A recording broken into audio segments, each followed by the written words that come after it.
email their votes in. Thank you, and we'll start up in a couple of minutes.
Thank you all for your patience. We will be starting in a moment.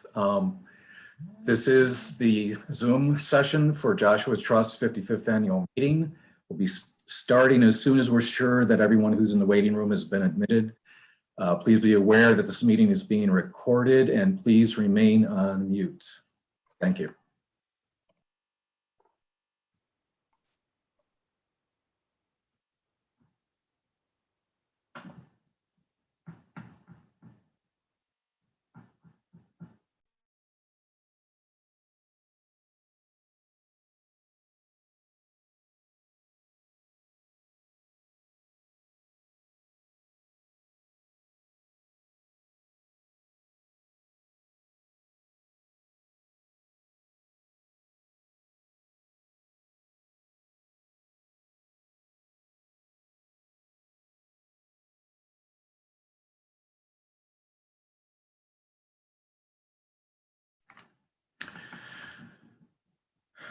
Okay, thank you for your patience. Once again, this is the Joshua's Trust 55th annual meeting. And please be aware this meeting is being recorded, and please remain on mute to eliminate outside noise. Please be aware that we will be holding a vote further into the meeting, and any dial-ins will need to email their votes in. Okay, Michael, I'm going to get started. Okay, good afternoon. I'm Paul Perbula, currently Joshua's Trust Board of Trustees member and outgoing board president, and I'd like to welcome you to the Joshua's Trust 55th annual meeting. We have a fair number of attendees today, so in order to eliminate possible background noise, please do continue to stay on mute. Thank you for attending, and while it's unfortunate that we can't be meeting in person, we will be able to fulfill our legal requirements for an annual meeting and give you some updates. Our normal annual meetings are more of a celebration and an opportunity to socialize as well as inform. However, due to the unfortunate limitations of this venue, as well as other challenges imposed by the current pandemic, this will be a very abbreviated program with the primary objective of meeting our obligations as a members nonprofit. In a normal year, we would be presenting awards in person. Because of the current situation, we will not be doing award presentations today. We plan on addressing a backlog of awards presentations when we are again able to meet in person and can schedule an appropriate celebration. I do not intend to dwell on the challenges that we faced over the last year. Everyone I know has taken losses and many have faced personal tragedies. I would, however, like to take a moment to remember two of our longtime Joshua's Trust friends who we've lost in the last year, Fran Funk and Tony Holt. I can't add anything to the dedications that are in the beginning of the annual report that was included in the invite. We will miss them. If you could please give me one moment.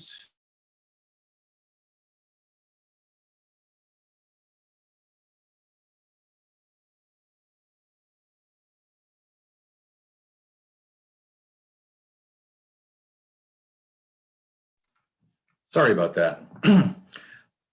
Okay, while times are hard, I've found reason for hope in the actions of our community.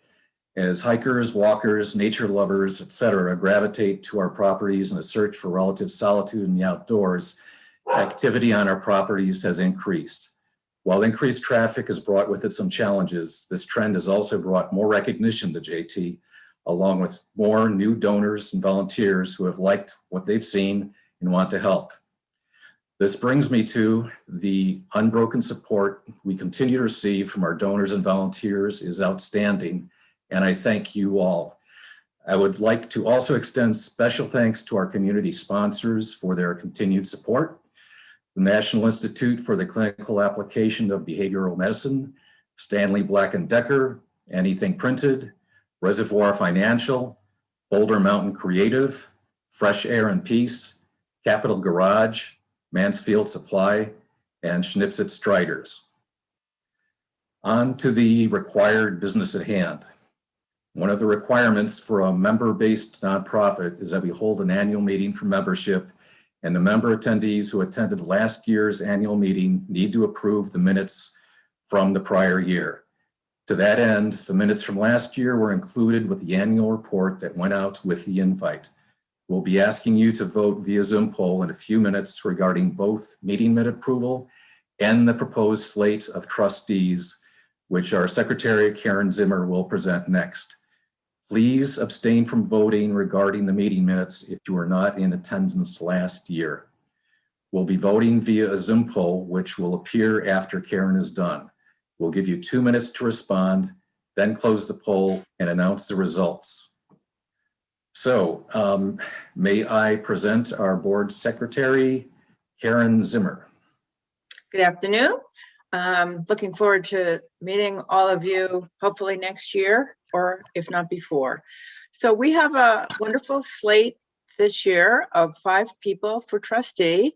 The terms are generally 3 years, and 3 of the people are officers already. So on the slate are President Paul Perbula for his second term, Vice President Rob Beach for his second term, Treasurer Gail Bruin for her third term, and we have Scott Mathis, who has been a trustee in the long ago past of the old days, and he is a retired building contractor from Chaplin, and he is also a steward of the H.E. Preston Sanctuary, as well as a regional coordinator.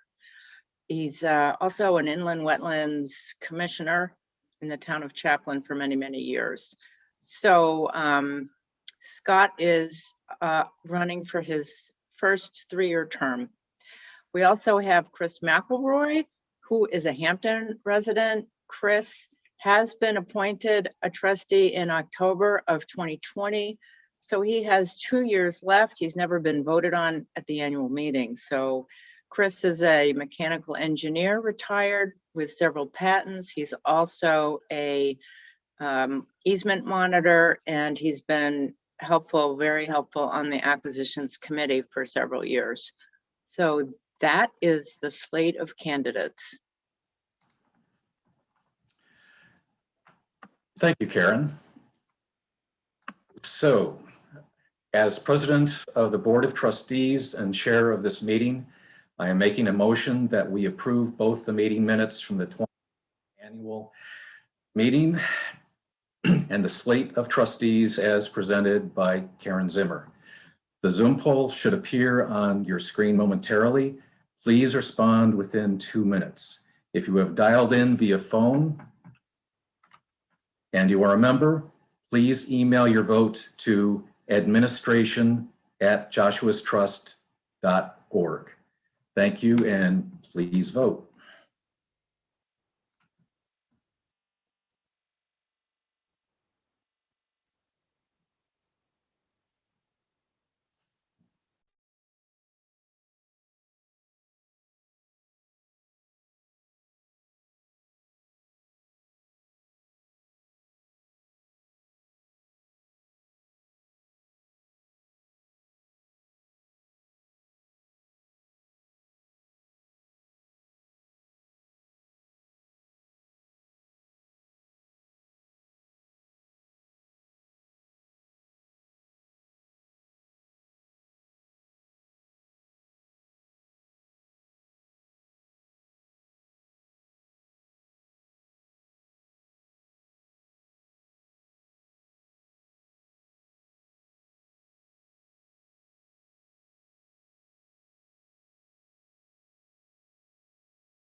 Paul, you want to give the last warning?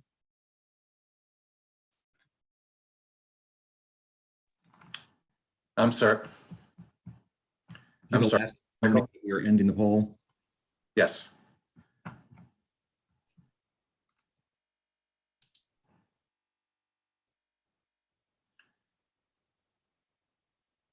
Okay, last call.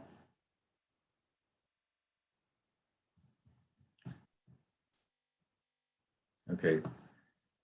We're stop voting, share the results.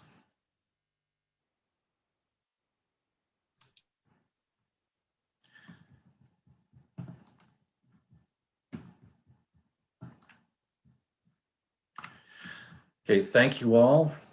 The slate of trustees was passed by a majority of the attendees, and the minutes have been approved by a majority of the attendees. So moving on, next on the agenda is our treasurer's report by Gail Brun, our treasurer. So Gail, if you could please unmute. Okay. Good afternoon. My goal here is just to give a quick recap of our fiscal 2019-20 operating results. Our revenues were pretty much on par with prior year if you exclude the very significant bequests from the Peters estate that we received in the prior year. So normal operating revenues are in the order of 150 to 160,000. Our expenses were up last year, primarily due to maintenance issues at the Atwood Farm. We put on a new cedar roof, you can see if you've driven by, and we have ongoing deferred expenses at the Gurleyville grist mill for stabilization.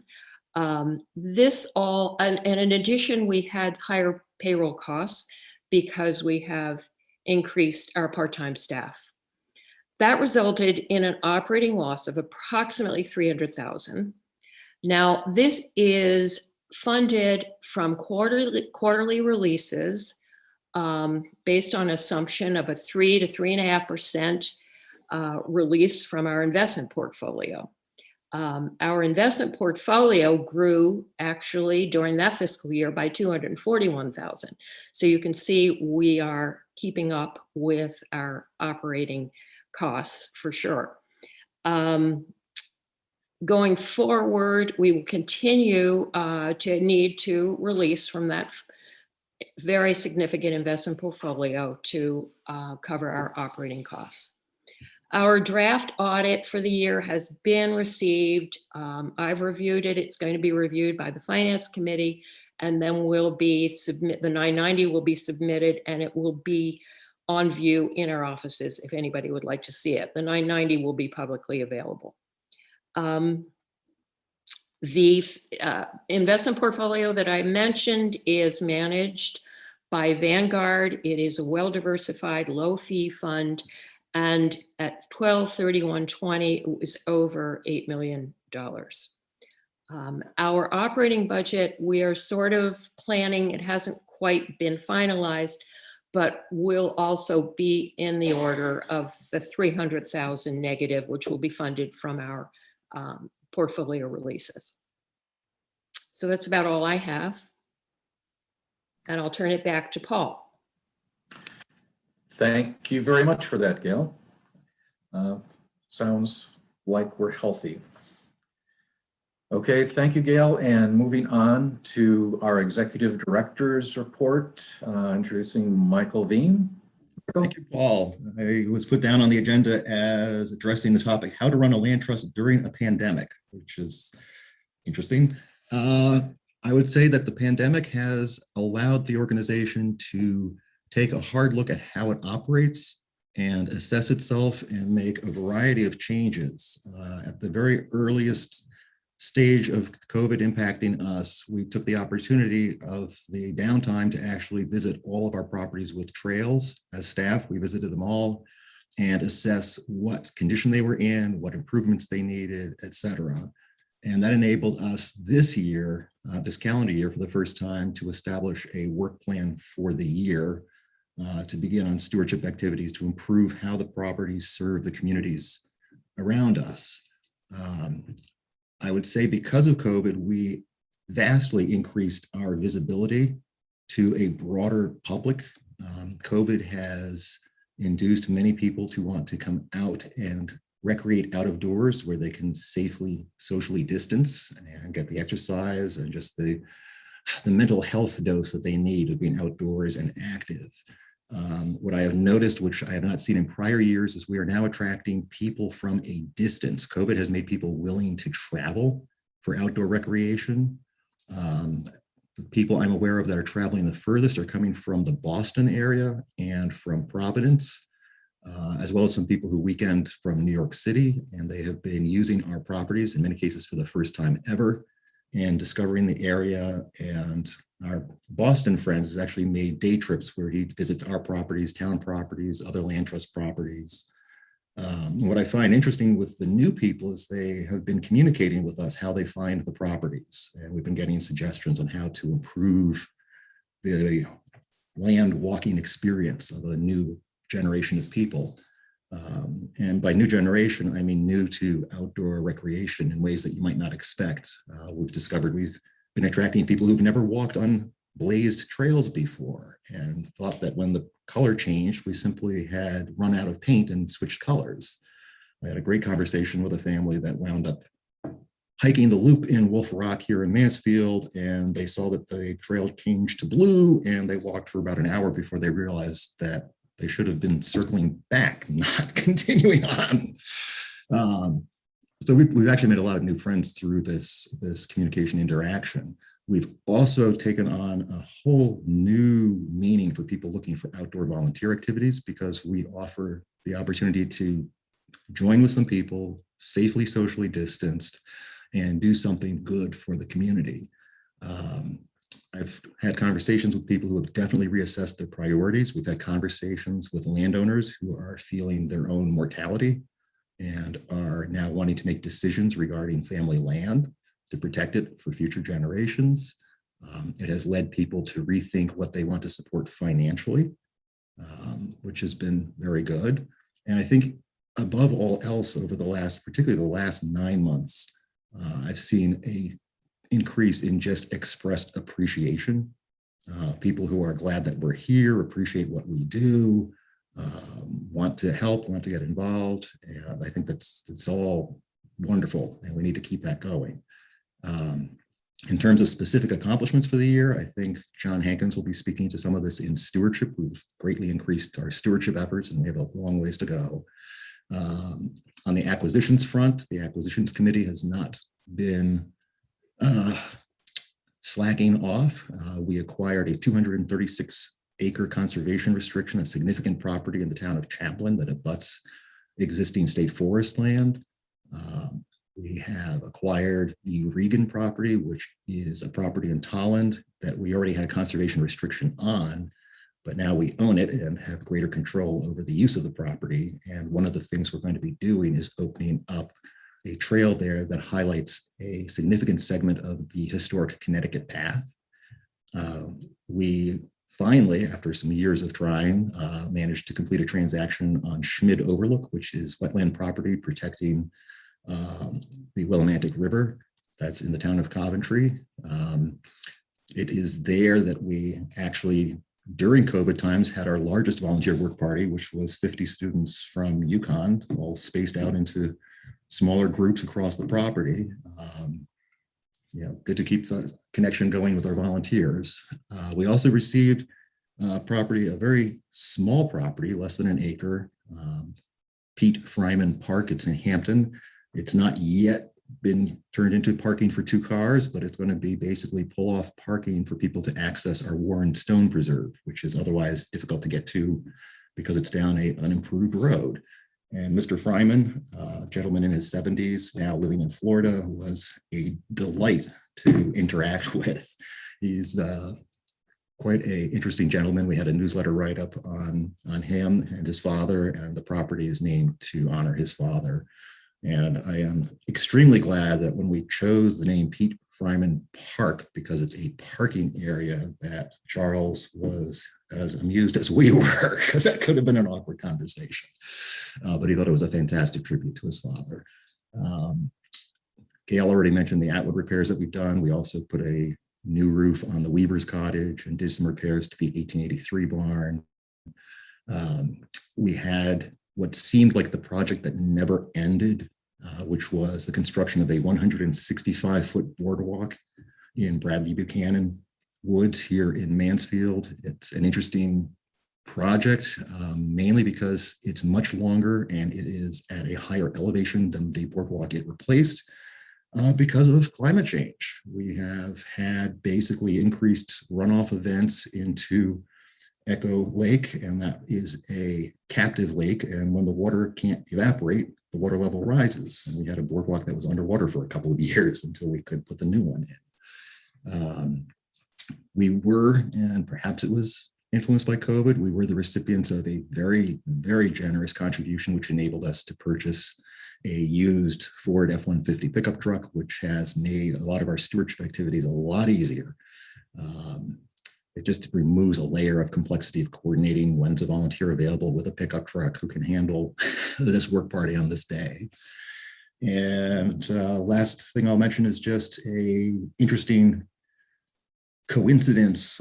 We had a problem with our grist mill with water running off of Stone Mill Road and crossing the lawn and creating basically an undermining of the building. And I had a conversation with some University of Connecticut students who were assisting us with a senior engineering thesis project, who one of them was interning with the town of Mansfield. And I happened to mention the problem we had, and he saw exactly what was wrong with the pitching of the road. And he mentioned he would mention it to people. And a couple of years went by, and now we have some very nice Cape Cod curbing that is directing the water down Stone Mill Road into the catch basin instead of under our building. So it's an example of how good things come to those who wait. And I've said, I think, more than enough about what I've seen. So I will, Paul, leave it to you to hand over to John. Thank you very much, Michael. Okay, now moving on to the stewardship report by John Hankins. Mr. Hankins. Paul, I was very excited when you invited me to speak. I got all dressed up. This is the first shirt I've worn in 6 months that has buttons. So here you go. So it was a little over a year ago when I was asked by Ann Dunnick if I'd be willing to take over the position as stewardship chair. Ann had been doing the job capably, as you all know, for several years, and I was feeling distinctly underqualified. In addition, I wondered if I had even half the energy that Ann did to perform the job satisfactorily. She laid out the job description last spring on a conference call. And when I expressed my concern about filling her rather large shoes, she said, think about it this way, John. If they ask you to do something you don't have the time or energy for, just say no. What are they going to do? Fire you? So equipped with Ann's words of inspiration, I jumped into the task, starting the project by working every mile of every trail that was described in the Joshua's Trust Walkbook. I was actually stunned to find out. I was expecting not much, but I was kind of stunned to find out how well our preserves have been managed. I consistently saw good signage, freshly painted blazes, well-maintained trails, and Joshua's Trust medallions on our boundaries. It was clear to me that someone, or probably many someones, was taking great care of our properties. As I've learned more about stewardship at Joshua's Trust, I've come to more fully appreciate the amount of work that goes into properly maintaining our properties. And that starts at the top with our executive director, Michael, who understands that our properties are the face of Joshua's Trust to the public, and that our ability to sustain ourselves as a largely volunteer organization starts with our image. But Michael can't do it alone. Our organization is incredibly fortunate to have two passionate part-time employees that make our stewardship program run, and I'd really like to recognize both of them and what they do. Ada Snodgrass has been our stewardship coordinator for about 2 years now, and in this role, something we didn't have before, she's really the person that cracks the whip and keeps us organized. In the last year, Ada's been focusing on making sure that the stewardship documentation is in place to assure that we're successful in our efforts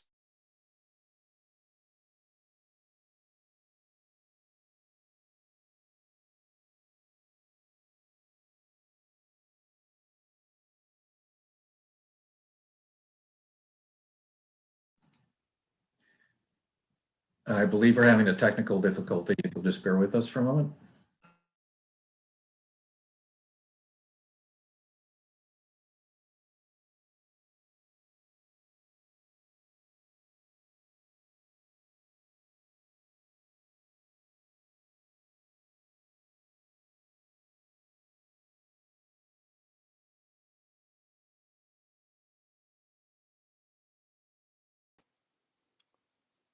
First time I've ever seen John at a loss for words.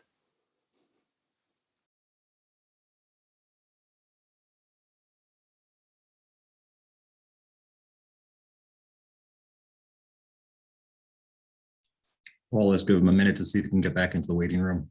He's probably switching computers. Right, I'm trying to text him.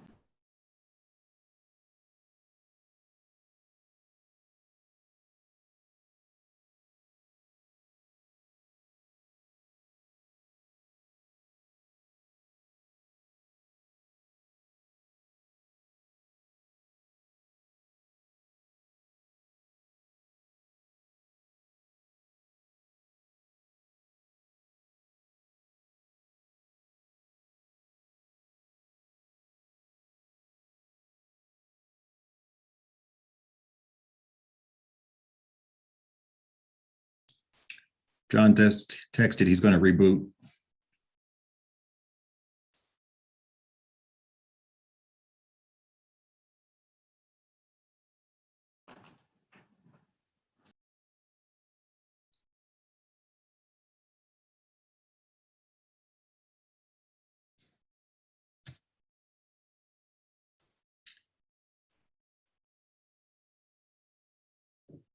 Paul, we have a message from John, internet down, unable to rejoin. It's the internet at his end. Okay, that's unfortunate. Yeah, I think he had some other important things to bring up, but Could someone suggest to him that he uses his phone rather than being connected to the internet? That would work. yeah, good thing. I already texted him that. Oh, okay.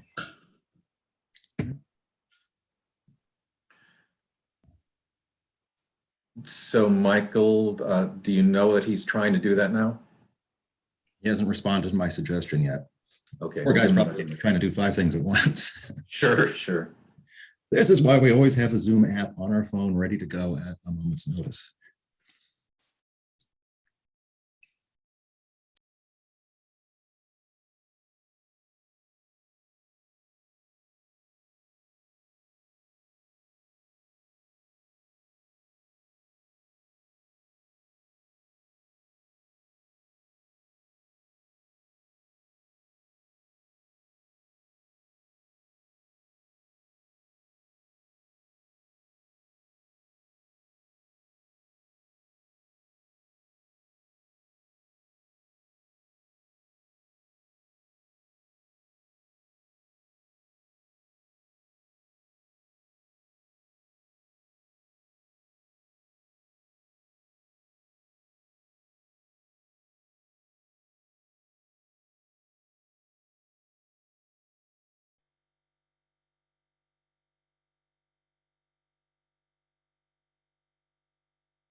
Paul, new person joining us, Justin Manville. I'm sorry, Michael. New person just joined us, Justin Manville. You might want to explain the silence. Okay. And we may have John. Yeah. Oh, excellent. Okay. Yeah, Justin, if you just got back on, we're waiting for John Hankins to come in via phone because he lost his internet. Well, Justin and I are actually both on the call in rooms right next to each other, so Okay. it's all good. Okay. I think John's on. Okay. Yeah, I'm on. Okay, go ahead, John. I was speaking about Ada. You don't get to see my button-down shirt anymore, but I'll do this by phone. So I was mentioning with Ada that she worked with Ann Dunnick to set up a system that uses 12 regional coordinators to manage our army of volunteer stewards and monitors. It's a system that seems to be working well for us so far, and Ada continues to improve on things. And one thing she's currently doing is setting up an easement monitoring training program, and she's been bringing us into the 21st century by taking the lead on documenting our stewardship activities using Landscape, which is a commercially available online GIS database. And that has been convenient for us and also a big hit with the Land Trust Alliance, who's looking more and more to that kind of digital format. Andy Woodcock, who many of you know, serves as our volunteer coordinator. And without Andy in this role, I'm quite sure we'd be unable to locate and take advantage of the hundreds of people that are willing to help each year with our stewardship activities. Week after week, Andy organizes work parties that quietly cycle through our properties, giving them the attention they need and resulting in the well-maintained collection of properties that I witnessed on my whirlwind tour through the walkbook. Because of Andy's ability to give volunteers meaningful work to do and his supportive style of guidance, people just like working for him and they keep coming back. Andy reports that he's now got a core group of volunteers that shows up regularly, and the skills of this core group has continued to grow, meaning that we're able to get more done and get it done more capably. And the results out on our properties, I think at this point, are clear for everybody to see. Another group of unsung heroes that have been quietly working behind the scenes is our boundary committee.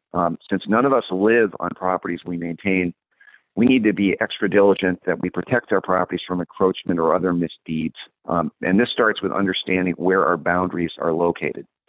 Hill Bullard recognized many years ago that in many cases, the specific location of our property boundaries is murky at best. Rather than have our abutters decide for us where they'd like the boundary to be, Hill organized the boundary committee and set out with a goal to clearly mark the boundaries of all of our properties and conservation easements. This task, which has been in the works for several years now, has been led by Hill, who has deputized about a dozen individuals to help him in his quest, including Rob Beach and John Pagini, who have taken on the role of crew chiefs as we work through this process. At this point, they've marked the approximate boundaries on all of our owned properties and are a good way through marking the conservation restriction areas as well. While we recognize that we're not licensed surveyors and that our marking of boundaries does not take the place of formal survey, our crews have gotten pretty darn good at deciphering dusty old maps, finding buried survey pins, and using a compass and measuring tape to resurrect lines that were in many cases laid out in the era of George Washington and Thomas Jefferson. Seems like every second or third boundary job that's completed turns up some kind of issue that needs attention, and in many cases this involves actions by an abutter that have spilled onto our land. Things like extension of people's landscaping onto our properties, the erection of no trespassing signs placed 10 or 20 feet onto our land, or the cutting of trees by abutters that may or may not know where their property line is located. In many cases, these issues can be resolved on the spot, but when our boundary committee and stewards are unable to quickly resolve a situation, it's not uncommon for me to get pulled in to see what magic I can work. When I was given the assignment as the enforcement and dispute resolution guy, I made my case to management that I should be assigned a badge and a taser to help me convince others of my point of view. Suggesting a softer touch, my enforcement equipment requests were denied, which I found completely ridiculous. And it was suggested that instead I just try talking to people. That approach has actually been incredibly effective. And in the last year, we've been able to diffuse and resolve many sticky situations, often turning potential adversaries into advocates for our organization. With our current organization in place and with COVID winding down over the next year, we're hoping for big things. Two exciting projects to look for in the coming months are the completion of a new loop trail high on a ridge above the Willimantic River at the Shen Roche Preserve in Wellington, and the resurrection of a half-mile section of the Old Connecticut Path at the recently christened Madeline Regan Preserve in Tolland. This trail, which was used by Native Americans for centuries as a trading route, was traveled by Thomas Hooker and his band of settlers in the 1630s on their way to a new life in the Connecticut River Valley. My thanks again to all the people that work to keep us running. And with that, Paul, I'll turn it back to you. Thank you very much for that report, John. I'm inspired by everything that's been going on. Okay, thank you all for those reports. I've been privileged to be in the loop regarding the work and activities going on at Joshua's Trust, only some of which you've heard about today. It's obvious that Joshua's Trust continues to be strong and healthy thanks to the dedication of our extended community. I would again like to express my gratitude for the continued support of our membership, volunteers, stewards, easement monitors, committee members, board members, and staff. Thank you all one last time. Please stay safe out there. We need you. enjoy our properties. Thank you very much.